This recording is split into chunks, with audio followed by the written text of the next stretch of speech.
আসসালামু আলাইকুম। সপ্তম শ্রেণীর শিক্ষার্থীরা, আশা করি তোমরা ভালো আছো।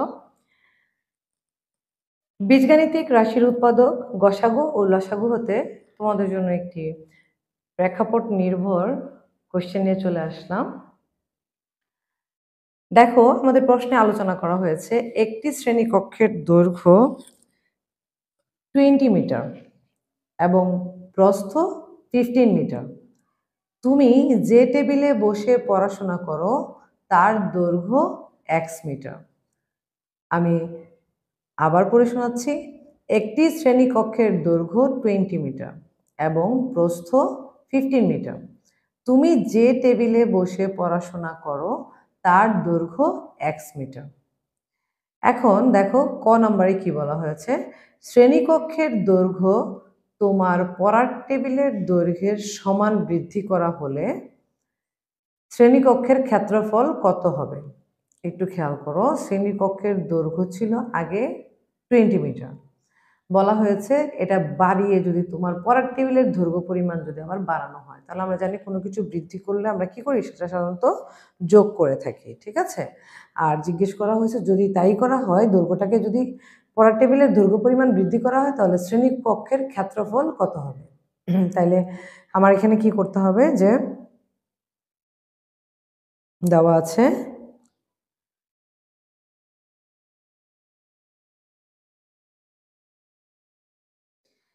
আছে শ্রেণীকক্ষের দৈর্ঘ্য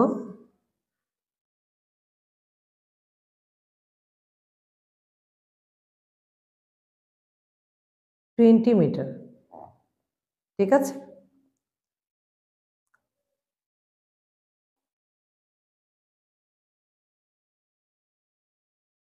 পড়ার টেবিলের দৈর্ঘ্য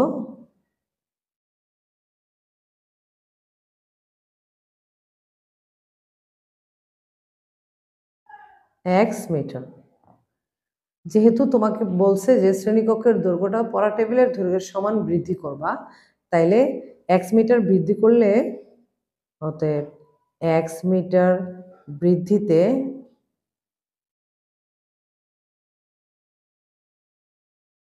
শ্রেণী কক্ষের দৈর্ঘ্য হবে, বলো কত? আগে ছিল 20, তার সাথে x প্লাস করে দিতে হবে এত মিটার। আর প্রস্থ কিন্তু অলরেডি বলা আছে, হ্যাঁ, শ্রেণীকক্ষের প্রস্থ বলা আছে কত?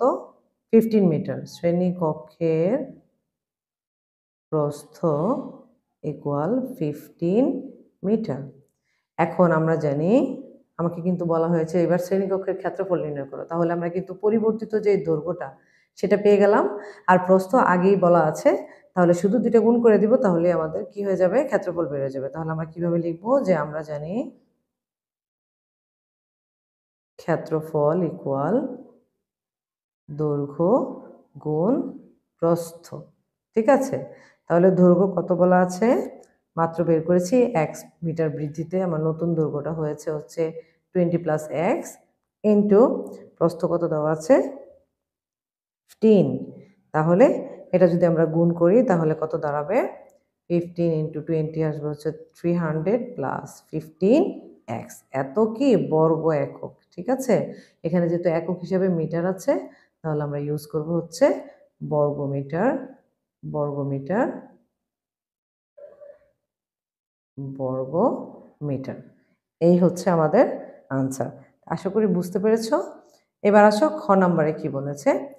খ নম্বরে বলেছে শ্রেণীকক্ষের প্রস্থ যদি 5 মিটার কমানো হয় তাহলে ক্ষেত্রফল কতটুকু হ্রাস পাবে। ঠিক আছে, তাহলে দেখো একটু আগে দৈর্ঘ্য বাড়ানো হয়েছে আর এখন প্রস্থ কমানো হয়েছে, তাহলে আমাদের দেখো শ্রেণীকক্ষের দৈর্ঘ্য আবার সে দেওয়া আছে, কি দেওয়া আছে, শ্রেণীকক্ষের দৈর্ঘ্য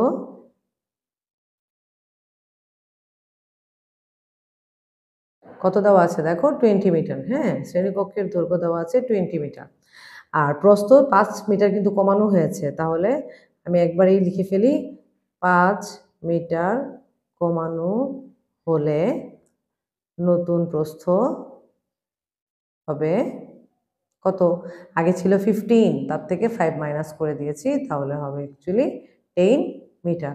তাহলে তুমি দৈর্ঘ্য পেয়ে গেছো 20 মিটার, নতুন প্রস্থ পেয়েছো 10 মিটার, অতএব ক্ষেত্রফল কত হবে, আমরা জানি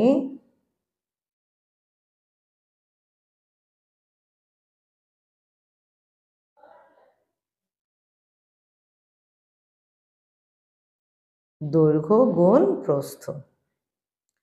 তাহলে দৈর্ঘ্য কত বলা আছে 20, প্রস্থ বলা আছে 10, তার মানে আমার কাঙ্ক্ষিত আনসারটা হবে হচ্ছে 200 বর্গ মিটার।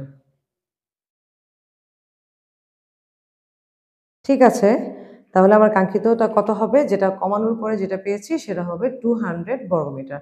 আচ্ছা, এখন খেয়াল করে দেখো, আমাকে কিন্তু বলা হয়েছে যে ক্ষেত্রফল কতটুকু হ্রাস পাবে, তাহলে কমবে কত, কমে আগে কত ছিল সেটা থেকে কতটুকু কমছে সেটা কিন্তু জানতে চেয়েছে। ঠিক আছে, তাহলে আমাদের দেখো পূর্বের যেটা দৈর্ঘ্য আর প্রস্থ দেওয়া ছিল, পূর্বের দৈর্ঘ্য দেওয়া ছিল 20 মিটার এবং পূর্বের প্রস্থ দেওয়া ছিল 15 মিটার। তাহলে আমরা আগের ক্ষেত্রফল কত হবে সেটা বের করব এবং সেটা থেকে আমরা এই যেটা পেয়েছি সেটা মাইনাস করে দেব, তাহলেই কিন্তু আমরা কতটুকু ক্ষেত্রফল হ্রাস পেয়েছি সেটা বের করে ফেলতে পারবো। ঠিক আছে, তাহলে আমরা এখন বের করছি পূর্বের ক্ষেত্রফল। আবার তোমরা ইচ্ছে করলে পূর্বের ক্ষেত্রফল কিন্তু আগেও বের করে ফেলতে পারবে। ঠিক আছে, সেটা একদম তোমাদের ইচ্ছা, যেভাবে তোমাদের কাছে ভালো লাগে সেভাবেই করবে। আবার পূর্বের ক্ষেত্রফল আমরা জানি আগের দৈর্ঘ্য কত ছিল 20 ইন্টু আগের প্রস্থ ছিল হচ্ছে 15, এত বর্গমিটার। ঠিক আছে, তাহলে এটা যদি তুমি ইকুয়াল কত আসবে দেখো, এটা করলে পরে সে 30, হ্যাঁ 300 এত বর্গমিটার আসবে। তাহলে আগে ছিল 300 বর্গমিটার আর পরিবর্তন করার পরে আসছে 200 বর্গমিটার। অতএব ক্ষেত্রফল হ্রাস পেয়েছে কতটুকু, অতএব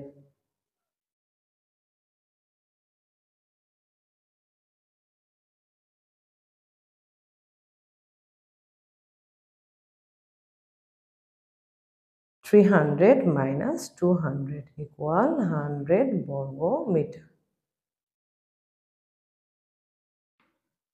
এই তো হয়ে গেল। ঠিক আছে, আশা করি বুঝতে পেরেছো। এইবার দেখো আমাদের থার্ড প্রশ্নটা কি বলা হয়েছে।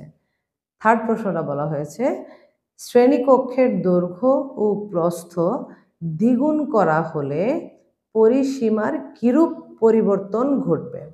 তাহলে কিরূপ পরিবর্তন ঘটবে বললে আমাদের কিন্তু এখানে মাইনাসের চিন্তা করতে হবে, অর্থাৎ আগের পরিসীমা কত ছিল আর দৈর্ঘ্য প্রস্থ পরিবর্তন করার পরে পরিসীমাটা কত হলো। ঠিক আছে, তাহলে আসো আমরা আগে পূর্বের পরিসীমাটা নির্ণয় করব। ঠিক আছে, প্রথম ক্ষেত্রে দৈর্ঘ্য ছিল 20 মিটার, প্রস্থ ছিল 15 মিটার, তাহলে পরিসীমা কি হবে 2 ইন্টু দৈর্ঘ্য যোগ প্রস্থ এত মিটার, 2 ইন্টু দৈর্ঘ্য দেওয়া আছে 20 প্লাস 15 এত মিটার, তাহলে 2 ইন্টু 35, 20 আর 15 যোগ করলে কিন্তু 35 হয়। ঠিক আছে, তাহলে এটা আনসারটা কত দাঁড়াচ্ছে আমাদের 70 মিটার। এটা কিন্তু প্রথম ছিল যা। ঠিক আছে, প্রথম ক্ষেত্রে পরিসীমাটা ছিল আমার 70 মিটার। এখন কি করতে হবে আমাদের, চেঞ্জ করার পরে কত আসছে, আচ্ছা আমরা এখানে দ্বিতীয় ক্ষেত্রে লিখতে পারি। দ্বিতীয় ক্ষেত্রে দেখো আমরা দৈর্ঘ্য আর প্রস্থকে কিন্তু দ্বিগুণ করে ফেলেছি। ঠিক আছে, দ্বিতীয় ক্ষেত্রে তাহলে দৈর্ঘ্য দ্বিগুণ করা হলে দৈর্ঘ্য দ্বিগুণ করায় নতুন দৈর্ঘ্য হবে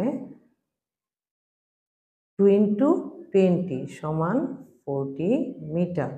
ঠিক আছে, এবার আবার কি করব, অতএব প্রস্থকেও তো দ্বিগুণ করা হয়েছে, তাহলে প্রস্থ দ্বিগুণ করায় নতুন প্রস্থ কত হবে 2 ইন্টু 15 সমান 30 মিটার। বুঝতে পেরেছো তোমরা? দেখো তাহলে আমরা নতুন দৈর্ঘ্য পেয়েছি, নতুন প্রস্থ পেয়েছি, এবার এটা দিয়ে আমাদের পরিসীমাটা নির্ণয় করতে হবে। অতএব নতুন যে পরিসীমাটা, নতুন পরিসীমাটা কত আসবে 2 ইন্টু দৈর্ঘ্য যোগ প্রস্থ ইকুয়াল দৈর্ঘ্য পেয়েছি 40, প্রস্থ পেয়েছি 30 এত মিটার। তাহলে দেখো এখানে কত আসছে 2 ইন্টু 70 মিটার, তাহলে 140 মিটার। ঠিক আছে, দেখো 7 দুগুণে 14 শূন্য শূন্য, ঠিক আছে, 140 মিটার, 140 মিটার। প্রশ্ন করা হয়েছে কিরূপ পরিবর্তন হবে, তাহলে কিরূপ পরিবর্তন মানেই কি, নতুন যেটা পেয়েছো তারটা থেকে পূর্বেরটা মাইনাস করে দাও, তাহলেই পেয়ে যাবে কিরূপ পরিবর্তন ঘটেছে। ঠিক আছে, অতএব পরিসীমার পরিবর্তন ইকুয়াল কত হবে, নতুন যেটা পেয়েছো মাইনাস আগে যত ছিল 70 এত মিটার, তাহলে আনসার হবে 70 মিটার। তো আশা করি বুঝতে পেরেছো। উদ্দীপক নির্ভর, এটা কিন্তু তোমাদের বইয়ের একটা প্রশ্নের সাথে মিল রেখেই উদ্দীপকটা করা হয়েছে, তোমরা একটু খেয়াল করবে যেন আমরা এই ধরনের কোয়েশ্চেন আসলে দিতে পারি। যথেষ্ট ইজি, একটু চিন্তা করে দিবে তাহলে দেখবে প্রশ্নগুলো খুবই সহজ মনে হচ্ছে তোমাদের কাছে। আজকের জন্য এখানেই বিদায়, ভালো থেকো, আল্লাহ হাফিজ।